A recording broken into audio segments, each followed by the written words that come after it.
کالا لباس رافضیوں دوزخیوں کی علامت ہے، کیا یہ بات واقعی درست ہے؟ ہاں یہ بات تو درست ہے کہ ہمارے اہل سنت کی بابوں کی کتابوں میں لکھا ہوا ہے، اماموں کی کتابوں میں نہیں لکھا ہوا۔ اور بابوں اور اماموں میں فرق بھی ہے نا، یوٹیوب پہ میرا کلپ دیکھ لیں تو یہ لکھا تو ہوا ہے جی، بابوں نے لکھا ہے، وہی والے جن کی باقیات آج کل کے بابے ہیں۔ کالا لباس تو سنت ہے جی سب، اگرچہ آج ہم نے کالی پگڑی نہیں پہنی ہوئی، بیک گراؤنڈ ہمارا کالا ہے، ٹھیک ہے نا جی، سفید پگڑی بھی سنت ہے۔ میرا تو یوٹیوب پر کلپ بھی چڑھا ہوا ہے، کالا لباس آپ لکھیں نا، کالا لباس انجینئر محمد علی مرزا تو نکل آئے گا۔ کالا لباس جس طرح کی سنت ہے نا، کوئی اور لباس اس طرح کی سنت نہیں۔ ہم نے یہ چیلنج دی ہے۔ سب سے پہلے تو الزامی اور پھکی والا جواب لے لیں، یہ غلاف کعبہ ہے جو یہ کالا ہے، اور یہ غلاف کعبہ نبی علیہ السلام سے بھی پہلے کا کالا چڑھ رہا ہے، آپ نے اسے انڈورس کیا ہے۔ صحیح بخاری میں موجود ہے کہ نبی علیہ السلام کے مبارک زمانے میں بھی غلاف کعبہ چڑھتا تھا، کالے رنگ کا ہی چڑھتا تھا، تو غلاف کعبہ کالا ہے، یہ اللہ تعالیٰ کا ایک محبوب کلر ہو گیا نا۔ اچھا اب آ جائے نبی علیہ السلام کی مبارک ذات پہ۔ صحیح مسلم میں حدیث اوپر تلے 3-4 احادیث ہیں، صحابہ کرام کہتے ہیں کہ ہم نے نبی علیہ السلام کو جمعے کے خطبے میں کالی پگڑی باندھے ہوئے دیکھا ہے، حتیٰ کہ صحیح بخاری میں جو نبی علیہ السلام کے آخری خطبات میں سے جو آپ بیماری کے دنوں میں آپ نے آ کے خطبہ دیا لشکر اسامہ روانہ کرنے کے لیے، اس میں بھی الفاظ ہیں کہ آپ نے کالے کلر کی جو ہے نا وہ ایک کپڑا اپنے سر کے اوپر لپیٹا ہوا تھا، چکنے کلر کا، چکنا کالا۔ اچھا کالی پگڑی نبی علیہ السلام کی، غلاف کعبہ کالا۔ پھر آ جائیں کہ آپ علیہ السلام کی کالی کملی تو آپ نے سنی ہوگی،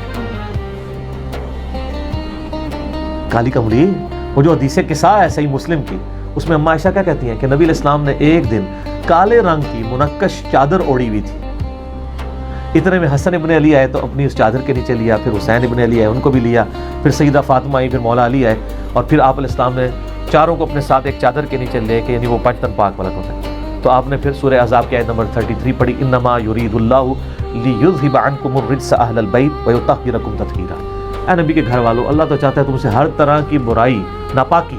دور کر کے تمہیں خوب صاف ستھرا کر دے۔ تو وہ کالی چادر تھی، کالی پگڑی بھی ثابت ہوگی۔ پھر صحیح مسلم میں حدیث ہے کہ سیدہ ام سلمہ کے پاس کچھ لوگ آئے تو انہوں نے نبی علیہ السلام کا ایک کالا جبہ نکالا، کسروانی تیالسی جبہ۔ کسروانی ہوتا تھا پرشین امپائر کا، جیسے اب میں کہوں سندھی اجرک،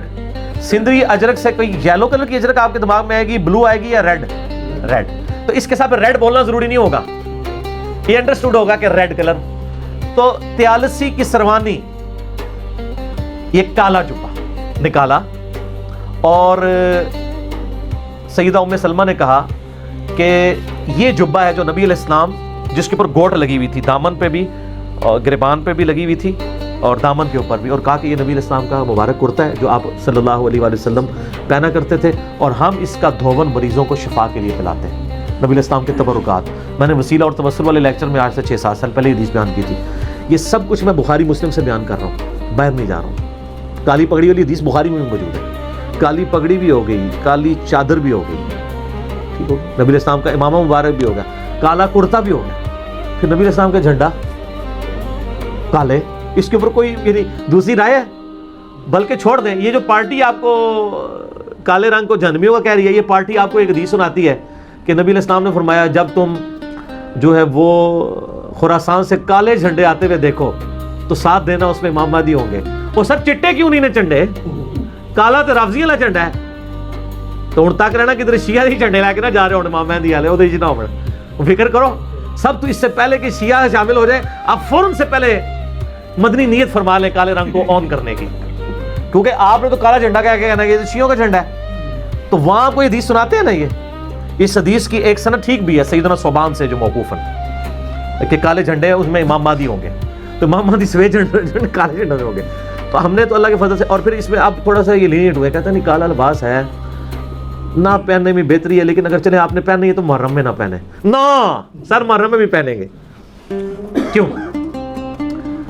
آپ یہ سمجھتے ہیں کہ کالا لباس پہن کے محرم میں کوئی صحابہ کرام پہ تبرہ کرتا ہے، تو آپ کالا لباس پہن کے محرم میں صحابہ اور اہل بیت کے فضائل بیان کریں۔ اور یہ میں آپ کو جو یہ اجتہاد کر رہا ہوں نا، میں نے اپنی ماں سے سیکھا ہے، سیدہ ام حبیبہ سے، جن کی وجہ سے حضرت معاویہ رضی اللہ تعالیٰ عنہ کو ماموں بنانے کی کوشش کر رہے ہوتے ہیں کہ ان کی وجہ سے اصل تو وہ عورت ہے سیدہ ام حبیبہ سلام اللہ علیہا و رضی اللہ تعالی عنہا. ان کے بارے میں صحیح بخاری میں آتا ہے ان کو کسی نے خبر دی کہ آپ کے والد ابو سفیان فوت ہو گئے, تو 3 دن کے بعد انہوں نے خوشبو منگوا کے اپنے کپڑوں پر ملی. تو لوگوں نے کہا آپ کا تو باپ مرا ہے. انہوں نے کہا میں نے یہ جان بوجھ کے خوشبو ملی ہے, اور وہ رنگدار خوشبو ہوتی تھی جس کا کلر بھی نظر آتا تھا. تو میں یہ بتانے کے لیے کہ میں نے نبی علیہ السلام سے یہ بات سنی تھی کہ جو بندہ, جو عورت اللہ اور یوم آخرت پہ ایمان رکھتی ہے, اس کے لیے جائز نہیں ہے کہ وہ 3 دن سے زیادہ کسی پہ سوگ کرے سوائے اپنے خاوند کے 4 مہینے 10 دن. میرا باپ مرا تھا, 3 دن سے زیادہ سوگ نہیں ہے, تو میں نے یہ اپنے جسم پہ خوشبو مل کے اعلانیہ, حالانکہ ضرورت کوئی نہیں تھی سوگ ختم کرنے کے لیے, ویسے ہی ختم ہو گیا تھا سوگ. انہوں نے جان بوجھ کے وہ کام کیا جس سے لوگوں کی اصلاح ہو. تو میں یہی کہتا ہوں کہ آپ لوگ بھی پھر محرم میں کالے کپڑے پہن کے تو آپ اعلانیہ کہہ جی ہم وہ کالے کپڑے والے ہیں جو ہم صحابہ پہ سب و شتم نہیں کرتے ہیں, ہم شیعان معاویہ نہیں ہیں, ہم شیعان علی ہیں. علی نے تو اپنے مخالفین کے جنازے بھی پڑھائے ہیں, ٹھیک ہے, ان کے لیے دعائیں بھی کی ہیں.